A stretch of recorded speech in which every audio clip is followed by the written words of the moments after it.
Students, welcome to the third live session of the course Solar Energy Engineering and Technology. So, this will be the last live session of this session. So, first let us share the slides which include the content of the course covered in module 9 through 12. So in this session primarily I will be covering the module 9, 10, 11 and 12. In module 9 solar air heater will be covered, and then in module 10 solar concentrating collectors will be highlighted. In module 11 thermal energy storage will be discussed, and module 12 emerging solar energy technologies will be summarized. Okay. So in lecture 1 of module 9, what we have covered primarily fundamentals of solar air heaters, then performance analysis of solar air heater, and then different types of solar air heaters which are available and progressing in the recent times. In the lecture 2 of module 9, testing of solar air heaters were elaborated, and application of solar air heaters like drying of agricultural products, and under that we have studied drying characteristics curve, then drying calculations, and then process heat applications in industries, then power generations were discussed. So as you can see here in this plot, this shows about the experimental methods by which we can test the solar collector. So as you know, these solar air heaters, when we talk about testing, then we need to perform the experiment at different mass flow rates. Okay. And in lecture 1 of module 10, we have primarily talked about concentrating collectors. There we have initiated with fundamentals of concentrating collectors, then different classifications which were based on reflecting type utilizing mirrors, refracting type utilizing Fresnel lenses, then imaging techniques, it may be point focused or maybe line focused, and then concentration ratio which is based on operating temperatures, and then trackings. Of course, we have discussed the energy balance equation. As you can see here, QU is a useful heat gain is equal to AA is the absorber tube area multiplied by S minus, as you know, S is nothing but your solar flux received by the absorber, then UL is the loss coefficient divided by C, which is nothing but concentration ratio, and then this temperature difference of mean fluid temperature and ambient. Okay, and also we have analyzed the parabolic trough collector and heat transfer, and you can see the definition of concentration ratio. It is something like effective aperture area to the absorber area. So finally what we can get for calculation of C in case of parabolic trough is W minus D naught divided by pi D naught. So that's how we have calculated. So in lecture 2 of module 10, primarily we have discussed about working principle of different concentrating collectors, then comparison of concentrating collectors like power towers, disk engine systems, then parabolic trough plants. So all those things were discussed, and then what capacities we can use, what technology, that also we have classified. So in lecture 1 of module 11, we have primarily talked about thermal energy storage systems, which includes sensible heat storage, latent heat storage, and thermochemical energy storage. So we have elaborated all the thermal energy storage schemes in this module. And in lecture 2 of module 11, we have primarily talked about solar pond, sol gradient, solar pond. Primarily we have talked. And under this, we have started with fundamentals and working principle of solar ponds, then temperature profiles and energy balance, then operational shortcomings, and what are different types of solar ponds available, then applications. And as you can see, we have also established the fact that we must maintain some kind of stability in order to have salinity gradient. So that's how we can write dC by dx is greater than minus dou rho by dou t at constant concentration multiplied by dt by dx divided by dou rho by dc at constant temperature. So this is the minimum concentration gradient required for maintaining a given concentration gradient at a particular level in a solar pond. So this has been elaborated in the lecture 2 of module 11. So in lecture 1 of module 12, primarily we have discussed about emerging solar energy technologies, which includes perovskite solar cells, then why this is so important and how this solar cell efficiency or conversion efficiency is progressing in the recent times. That also we have elaborated. Then organic solar cells, then dye-sensitized solar cells, quantum dot solar cells were discussed, and finally we have elaborated on photovoltaic thermal technology.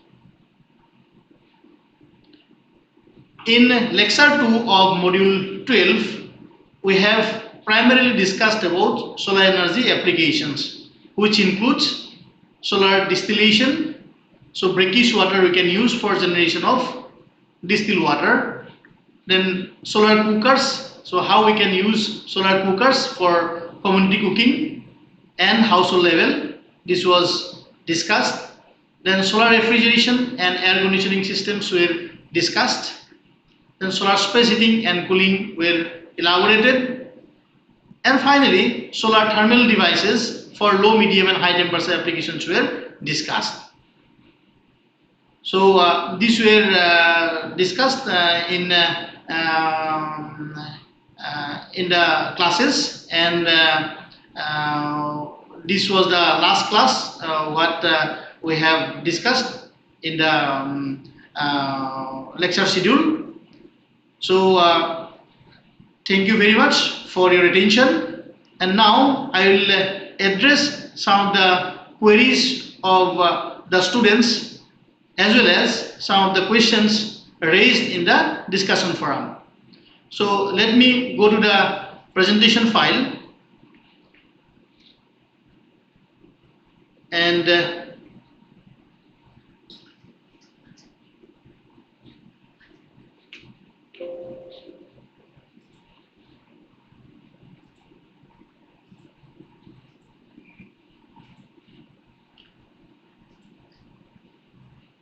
yeah, in discussion forum, this question has been asked many a times.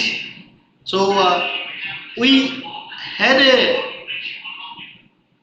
an example of drying. So basically this is a drying calculation. So here we are considering mass of 100 kg. So we didn't mention the kind of substance we have used. Maybe you can consider grapes. Okay, so we are drying the grapes.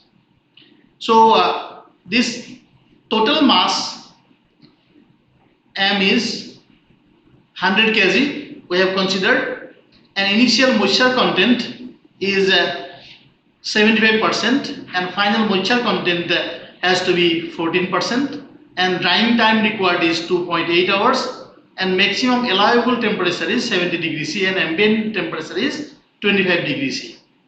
So water that has to be removed based on the net material moisture content, so which is represented by W. So if we use this expression, and we can come up with a solution which is equal to 0.71 kg per kg of material. Okay. So for 100 kg of products, water that has to be removed is simply you can multiply 0.71 into 100, which will give you 71 kg. So now the amount of material to be dried in 2.8 hours can be calculated, and which is equal to 35.71 kg per hour. And drying rate can also be calculated. If we use this value, this amount of material to be dried in 2.8 hours, which is 35.71 multiplied by, you have 0.71. Okay, so what we will get is the drying rate, which is equal to 25.35 kg per hour. Now we need to use enthalpy humidity diagram to calculate this enthalpy. Okay, so I can go to the next page. Here, this is actually enthalpy humidity diagram. Okay, so this can be derived from psychrometric chart as well. So here, if you know the condition, then from that we can calculate. Say for example, for air at 25 degree C, and we have relative humidity of 60 degree C. So relative humidity, where is relative humidity? This is the humidity line. Okay, so these are the humidity lines. What you can follow here, these are the humidity lines. Okay, and these are the enthalpy values. Okay, enthalpy values you can get here, and this is the humidity. This is gram per kg. Okay, this is gram per kg, and this is the relative humidity in percentage, and enthalpy values are given in the particle axis. Okay, now see, if we picked this 60, where is the 60? This is the 60%. Okay, this 60% is the relative humidity. It is coming down here.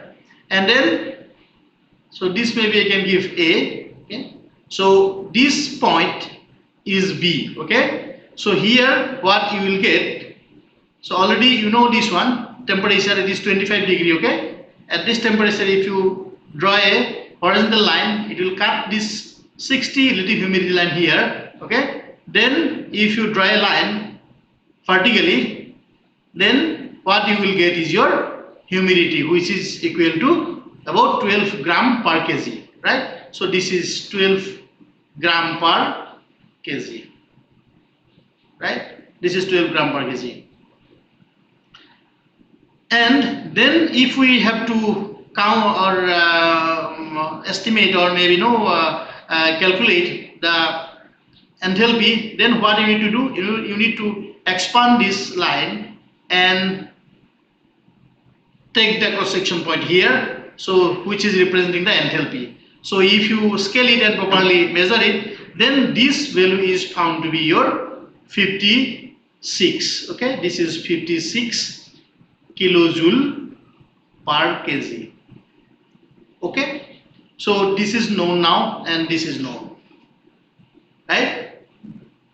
So for air at 70 degree and relative humidity, say about 6.5, so this is your BD if we expand, and this is 70. Okay, if we make a horizontal line here, so this point we will get. Okay, so here what happens, this enthalpy what you will get if we expand it is something like your 100. Okay, so 100 is your enthalpy values.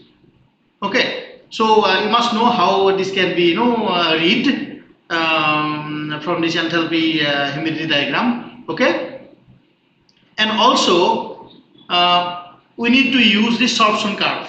So if you are doing for any particular substance, then you have to develop this sorption curve. Already you know what is sorption curve, which is covered in my lecture. Okay, so if you develop this sorption curve for these grapes, Corinthian grapes, okay, so it develops something like this. Some hysteresis will be there. So this is the one, and that's dotted line. Okay, this is no sorption curve.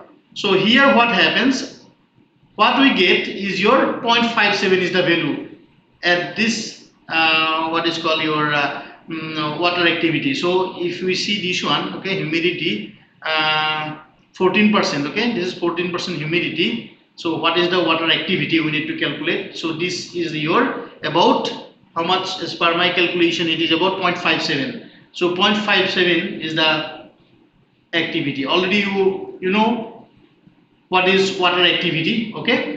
So if we multiply this water activity with 100, then what you will get? So there is a query from one of the students in discussion forum. So if we multiply this 0.57 into 100, then what we will get is the 15% equivalent relative humidity, which is nothing but 57% equivalent relative humidity, okay. Now this relative humidity is the minimum humidity, okay. So this should not come below 57, okay. That's why what we are doing the averaging 100 plus 57 divided by 2, okay. So that's how we are actually concerned about this 100, okay. Someone was asking about how this 100 has come. So this is the minimum one, we cannot go beyond this. So we need to consider saturation level. So other way you can say this phi m, what I have defined in the last slides. I can go back to the last slides.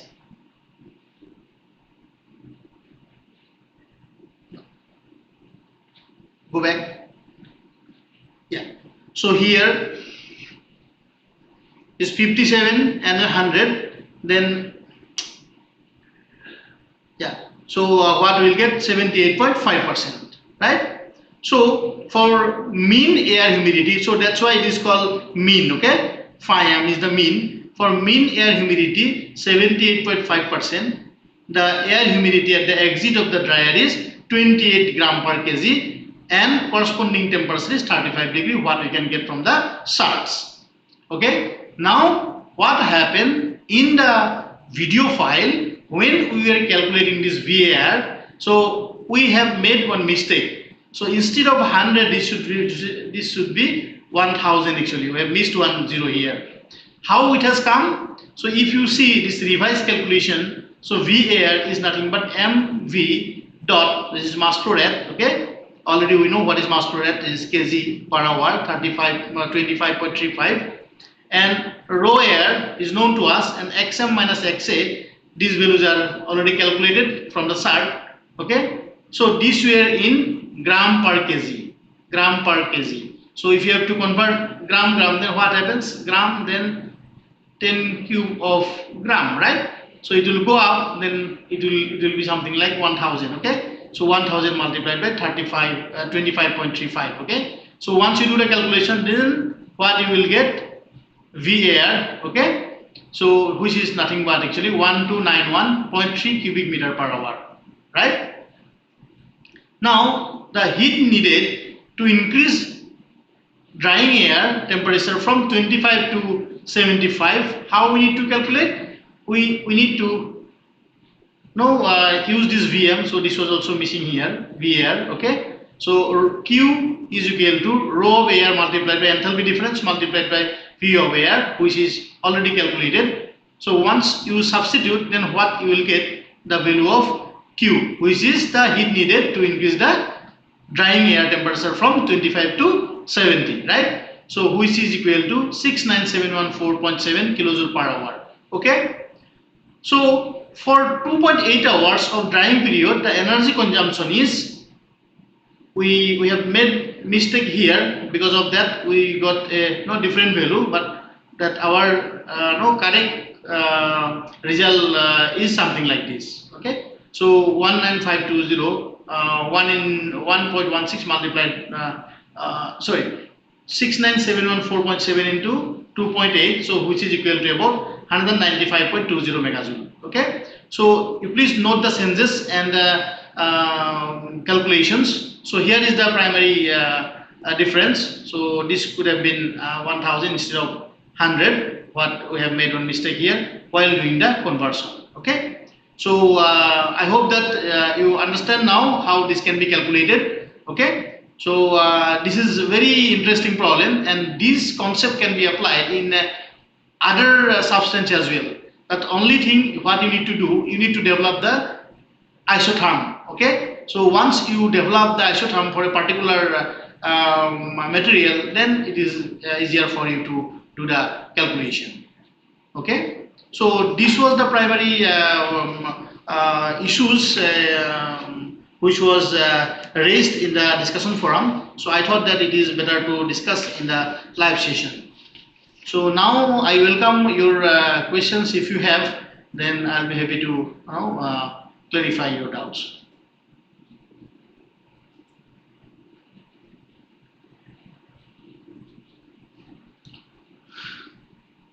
So one question was, can you explain about the solar thermal energy storage?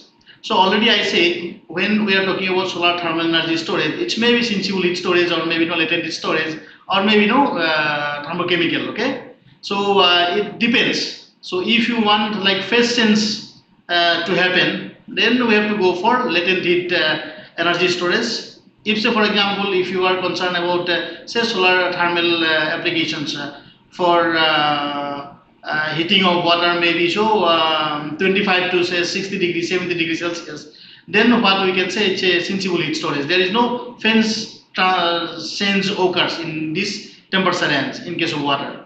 Okay, and others, like you can use some kind of chemical reactions for using the heat, or that heat can be bring back when you reverse the chemical reaction. Okay, so these are very minutely explained in the lecture hours. So please see properly, and then I think it will be all right. So this question, 100 plus 57 by 2 is equal to 78.5 degrees of 10. So not degree, this is not degree as I said.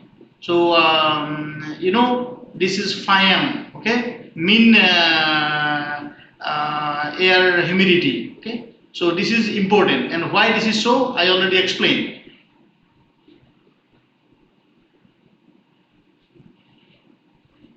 So this someone is asking about, can you tell about the advantage of using solar pond? So see, these are very very advantageous. So what you are doing actually, you are making one pond and you are reducing the convective current, right? So what you are doing actually, you are utilizing the waste heat, right? So normal solar pond, what happens? This convective current is generated, and because of that, what happens? You are not getting the heat at the bottom of the pond. Okay, so it has got multiple applications. Say maybe in hospitals, like there is a plant in Bhuj. Okay, this example also given in my lecture. So if you have followed the lecture, I think you got the answer. And it has got plenty of applications. So hot water you need everywhere. So if you design a what is called city where you need hot water for taking bath and other applications, and maybe washing some of the utensils, then of course you can have this kind of installation. Just you need a heat exchanger to exchange the heat what is stored at the bottom of the pond, and that heat can be used for different applications for heating, or maybe some other applications. Sometimes, say for example, you need electricity, so that can also be generated by using this technology. But under that condition, you will get very lower conversion efficiency. That also you must know. Okay? Yeah. So, any other questions?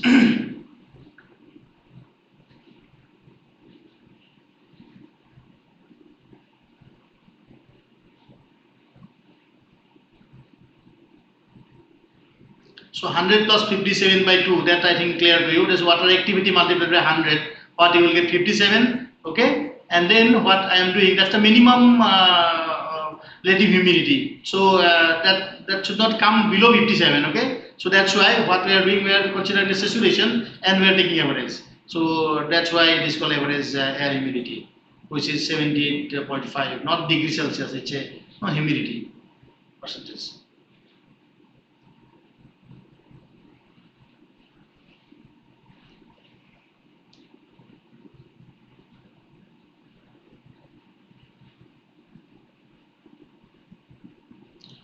And as far as your NPTL exam is concerned, though this exam will be conducted throughout the state of India and maybe other countries as well, and this will be intimated by NPTL to you, and there will be no negative marking. That information I can convey to you.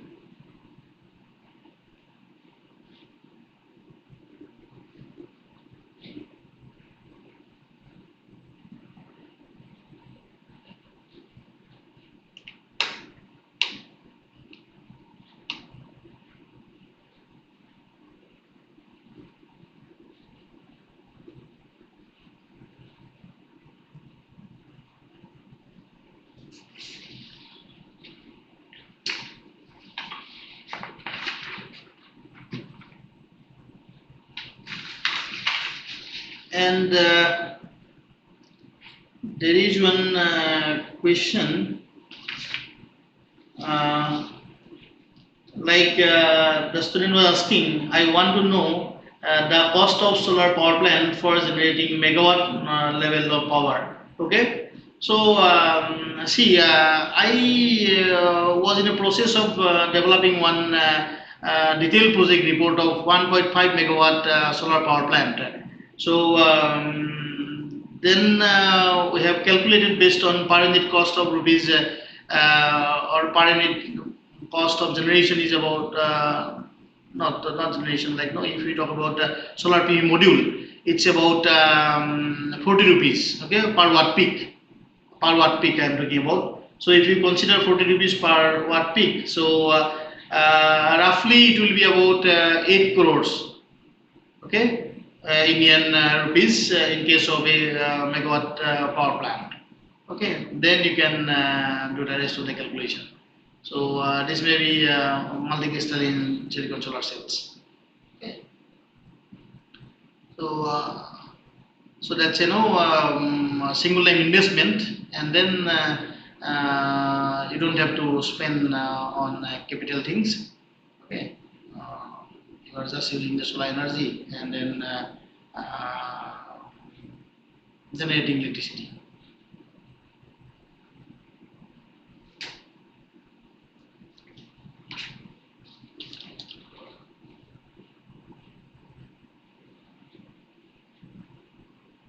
So someone is saying like formula are very lengthy, so you don't have to remember the long formulas. Okay, so but the small things you must remember. These are tricky things.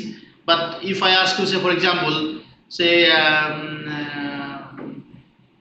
expression E for say correction, okay, correction factor E. So it's a long expression to calculate this equation of time correlation. So this kind of things you don't have to remember. We'll provide those expression for calculation of E and all. Okay. So for lengthy expression you don't have to worry. But tricky things you must remember.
I hope that you have enjoyed these entire videos of solar energy engineering and technology. So I tried to cover most of the aspects of solar energy conversions, starting from radiation measurement, and then no, solar thermal, then thermal energy storage, and also batteries, some portion, then solar PV, starting from fundamentals, then applications to plant levels, and then some emerging technologies.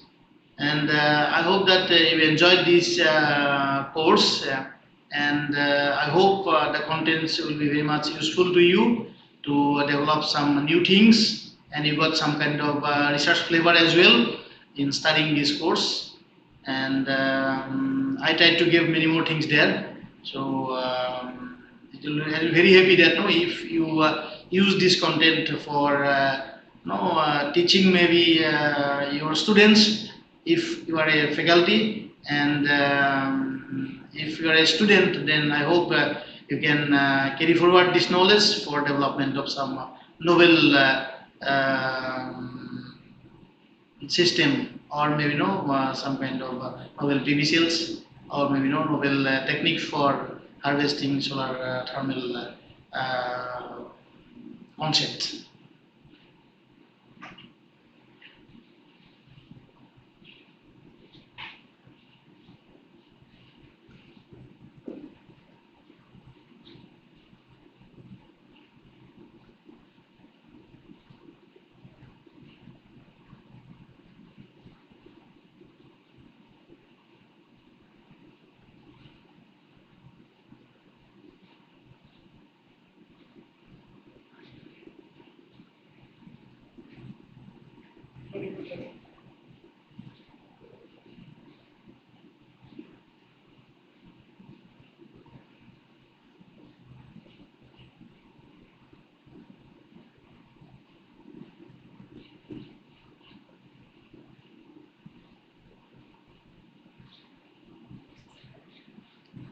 Please ask questions, otherwise we'll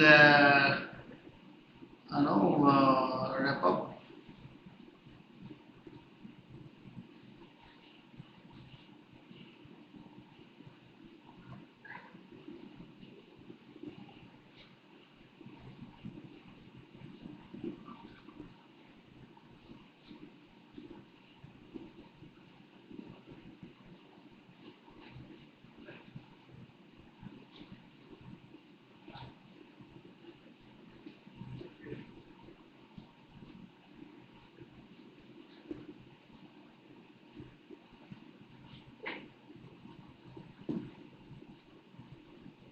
Okay, students, then thank you very much for enrolling in this course, and I wish all the best.